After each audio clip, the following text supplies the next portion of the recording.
Aka! Tinchlik ekanmi? Aka, menga yordamingiz kerak. Tinchlikmi?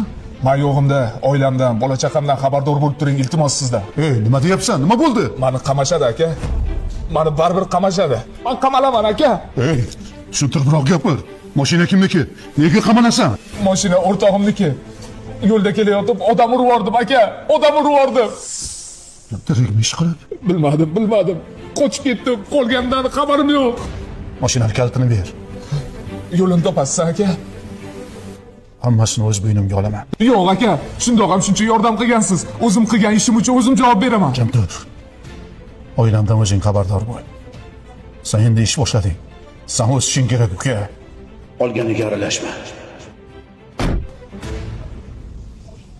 Mashina senikimi? Yo'q aka, bu mashina sizniki. Tushunmadim. Ukangiz bu mashinani sizga sovg'a qilmoqchi. Nima deganing bu? Zo'r mashina ekan u. Nima qilasan akangga berib? O'zing haydab yur. Nima deganing bu? Shu darajaga erishishimda akamning o'rinlari katta. Meni ham 4 ta akam bor, birortasini mehrini ko'rmaganman. Ko'rish xohlaysan? Unutma. Har bir oilada oilani botqoqligidan olib chiqadigan inson bo'ladi. Biz oilada sen bo'lishing kerak. Ko'rdingmi do'stim? Haqiqiy akaning mehri mana shunaqa bo'ladi. Qoyil qoldim lekin. Mashinam boray bo'lsin aka.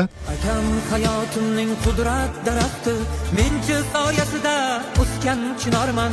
Akamning borligi bu mening baxtim, uning ko'magiga doim muhtojman. Boringizga shukr, tug'ishgan